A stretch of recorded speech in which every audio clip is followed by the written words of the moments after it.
ડભોઈ તાલુકાના યાત્રાધામ ચાંદોદ ખાતે નર્મદા નદી આવેલી છે, જેના માટે સંખ્યાબંધ શ્રદ્ધાળુઓ ધાર્મિક સ્થળોએ જવા આવા હોડીઓની ઉપયોગ કરે છે, પરંતુ હાલ નદી સુકાઈ જતા હોડીઓ બંધ કરવામાં આવી છે।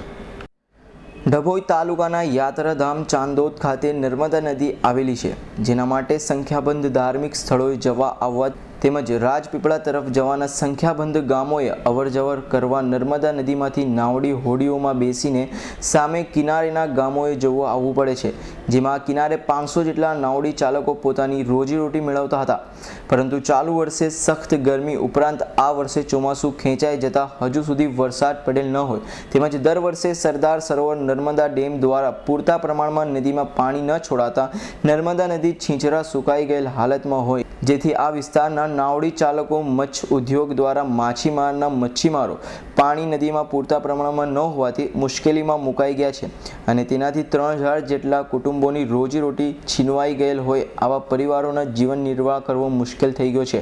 તેમજ અહીંયા નર્મદા નદી હોય દક્ષિણ પ્રયોગ તીર્થ તરીકેની મહત્વતાને લઈને તીર્થ સ્થાનમાં નર્મદા સ્થાન પિતુ મોક્ષની વિધિ ઉપરાંત ત્રિવેણી સંગમ કરનારી ખાતે કુબેરેશ્વર કુબેર ભંડારી દાદાનું મંદિર જેવા સ્થાનો આવેલા હોય અહીંયા શ્રદ્ધાપૂર્વક હજારોની સંખ્યામાં શ્રદ્ધાળુઓ આવે છે, જેથી આ વિસ્તારના હજારો પરિવારોને રોજીરોટી મળી રહેતી હતી। વલસાડથી આવીએ છીએ અને અહીંયા ત્રિવેણી સંગમે અસ્થિ પધરાવવાના હોય છે અને એનું મહાત્મ્ય ઘણું હોય છે, તો એ માટે અમે અહીંયા આવ્યા હતા। પણ અહીંયા હોડીની સગવડ છે, પણ પાણી નહીં હોવાથી હોડી ચાલતી જ નથી, એટલે અમારે ચાલીને જવું પડે છે અને આજુબાજુ જે તીર્થસ્થળ છે તે પણ જગ્યાએ જવું હોય તો પણ અમે હોડી સિવાય કંઈ જઈ શકતા નથી, ચાલીને જ જવું પડે છે।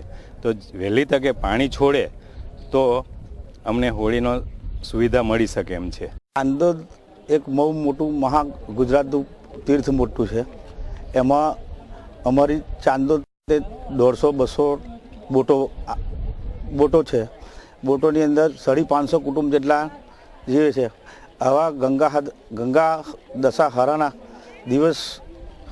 દિવસોનું પાણી સુકાઈ ગયેલું છે આજથી 1.5 મહિના પહેલાં, એટલે અમારા 550 કુટુંબો આજે બિલકુલ બેકાર થઈ ગયેલા છે, બિલકુલ બેકાર થઈ ગયેલા છે। કયા અમારા ત્યાં ચાંદોદની અંદર કોઈ રોજીરોટી નથી કે નાવ સિવાય કોઈ ધંધો રોજગાર નથી, કે બીજા યાત્રાળુઓ જે આવે છે તે અત્યારે એમને જવું હોય તો લોકો કકડીને જાય છે, તો એને કઈ રીતે લઈ જવાના?